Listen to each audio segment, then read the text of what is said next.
Allow me to introduce our first speaker, Steven Eno, Head of Instruction at Two Sigma School. Steven will be talking to us about unlocking student passion with data. Steven, the floor is yours, and I'm here to help. All right, thank you so much, Alan, and thank you everyone for joining and for allowing me to talk. I've had a chance to look through the events. I wish I could stay on longer. Unfortunately, I have to go teach a class here right after my talk. And so, but very excited for everyone who's speaking today and all the amazing panelists. So very honored to get to talk about what I'm doing with data science in high school. And so I thought I'll go ahead and share my screen. I have just a few slides that I wanted to talk through just to hopefully everyone can see my screen. And basically what I want to talk through is just how I got to Two Sigma School, what we're trying to do with high school data science and computer science, and kind of the journey that got me here, and what I found with high school students in particular, their passions and teaching to those passions to help them with math and science and everything else that they're trying to learn. And so just a quick background on how I got to Two Sigma School. I started teaching 10 years ago at El Segundo High School, a public school in California, where they asked me to launch their engineering program. So through Project Lead the Way, I created a high school program, four-year high school program, and eventually a K through 12 engineering program. And so that was my first foray into curriculum design, into program creation. I then moved across the country to Maryland, where I worked at McDonough School, where I had the opportunity to create another engineering program. This time it was more kind of holistic innovation, where we had students combine engineering with social entrepreneurship and design, created a program called Seed, where students created their own startups. And so after McDonough, I left to move back to California, actually. Along that journey, I worked for a few different startups, and one of them being Jumpstart, a company in China where I taught students, kindergarten through high school students in China, just about science and STEM. Then I worked for the Spike Lab, which is one-on-one coaching for high school students to build kind of their own spikes, their own projects, to help them with the college application process. And I also worked at Synthesis, which is an online extracurricular program that helps students, particularly middle school students, learn collaboration through gaming. So all of those experiences kind of helped me along the way eventually get to Two Sigma School, where we are now trying to give every student in the US access to computer science, high quality computer science and data science education. And so I'm telling you about this journey because throughout every stop along the way, I basically have been trying to tackle the problem of student engagement and figure out how to unlock their passion to help them learn in newer and deeper ways. And so here's just a quick run through of all of those experiences, things that I've tried along the way, whether it's FIRST Robotics. I've had students compete in Hyperloop competitions, Hyperloop design competitions.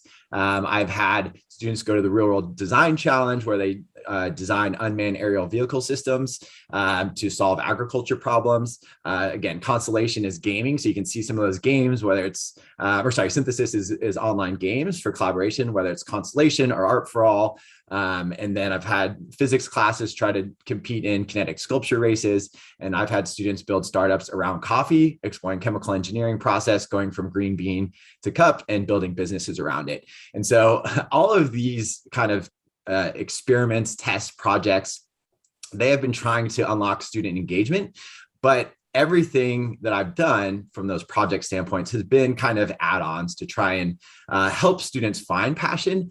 And it hasn't really been like digging into what they're currently passionate about. And so that's what at Two Sigma I'm really excited about, is we're finally starting to get into teaching through student passions instead of kind of adding on to their passions. And so that is where data science starts to come in. And so what we've done is we've started to look at, well, what are our students passionate about that we're working with at the high school level, at the middle school level? And I'm sure you're familiar with some of these things, whether it's Minecraft, music, sports. And that's where we're realizing that data science can have a huge impact in unlocking their interests and their passions that they already have, and then exploding them out into mathematics, into science, into engineering. So it's a much different approach that I've taken throughout my education journey, focusing on the data science aspects. And through our summer workshops, through the curriculum that we've put together, we've realized that students, again, they come to these classes, they come to the table with passions already. And it's simply saying, hey, there's a lot of data out there in your passions that can make that experience even better for you. And it totally unlocks kind of, again, their approach to education and their approach to all of the different courses that they're taking. And so, again, you might say, how do we do this? Again, we're still in the early stages. We're still implementing different tools and finding the best practices. But here's just some of the ways that we've done it in our workshops and with some of our initial classes that we're teaching with high school students. And so what we do is basically we look at their passions and we look at data sets that are out there with them. And so we guide them to Kaggle and other data sets that we found that are kind of trustworthy. And we say, hey, let's look at your passion. And so you can see a simple search through Kaggle. It ties into high school interests very well right off the bat. So you can see Pokemon data sets, Genshin Impact, again, popular games amongst high school students. And then there's also sports data sets. There's tons of different data sets that we can work with. So right off the bat, they're like, wow, my passion has a whole other layer below it that I haven't even seen. So it immediately gets them deeper into their learning, into their understanding. And then they immediately want to say, well, what is all this data? How do I work with it? And where do we go from there? And so at that point, we then basically guide them to the different data notebooks that we've been working with. And we help teach them the Python skills that they need in order to just get some basic organization of the data and visualization of the data.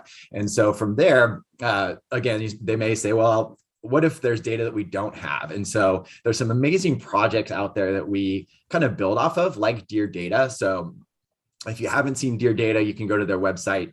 It's an amazing project where two people kind of shared their lives and basically trying to map out their lives through data on a daily basis and on a monthly basis. And they send it through postcards. And so students see this and they realize, oh, I can gather data about my life in creative ways. And then that can start to build data sets that can, again, unlock their passion and unlock their interest in data.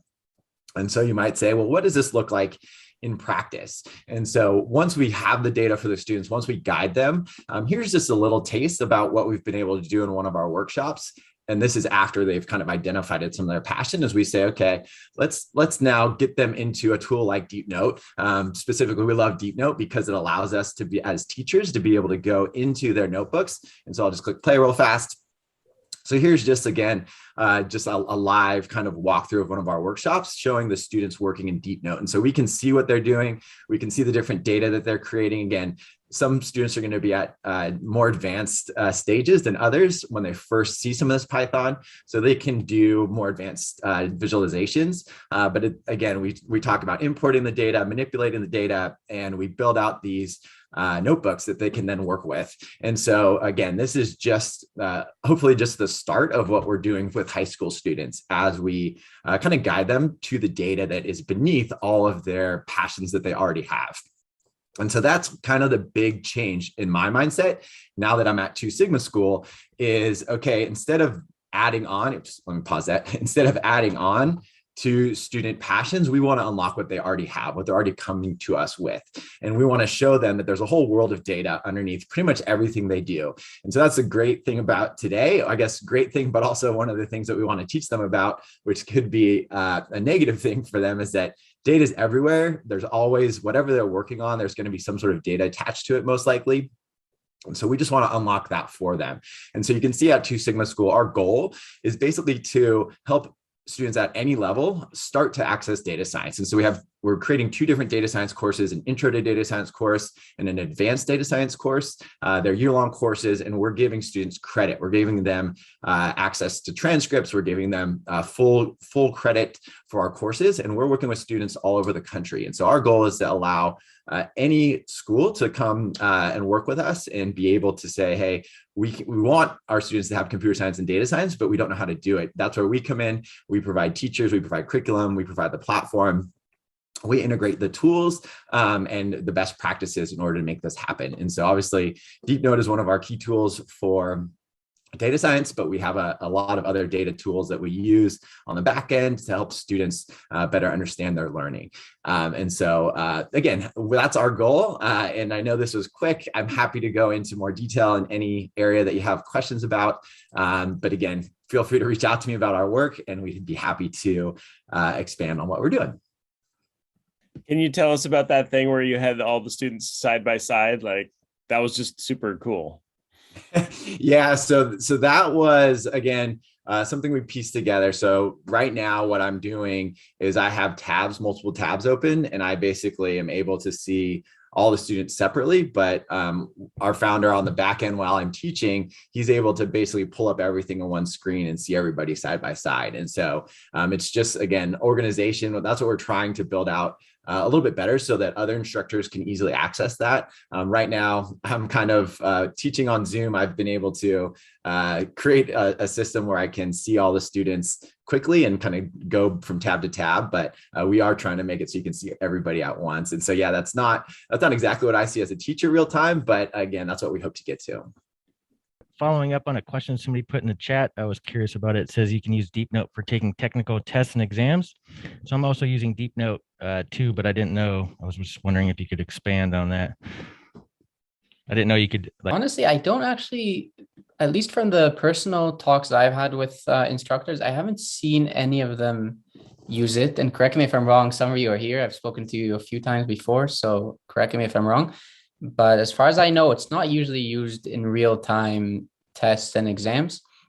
I would have to think about how to set that up, actually. So, Chris, we can connect afterwards. I mean, I think it kind of depends on how liberal the instructor is and kind of how much of a controlled setting they're in. We would have to maybe figure it out. But I think they're you know, by playing around the permissions and everything, and kind of depending what it looks like in the actual physical setting of the exam, then maybe it could be pulled off. Yeah, an otter grader. Oh yeah, there is grading, of course. I was thinking more about real-time kind of evaluations. Eric, actually, you did a whole presentation on using AutoGrader with Deepnote, so maybe you can talk a little bit about it. But there is some kind of, you know, support for auto grading that's still not inherent to Deepnote, but that can be added onto it. Okay, thanks so much for those questions. Definitely, if there are other questions.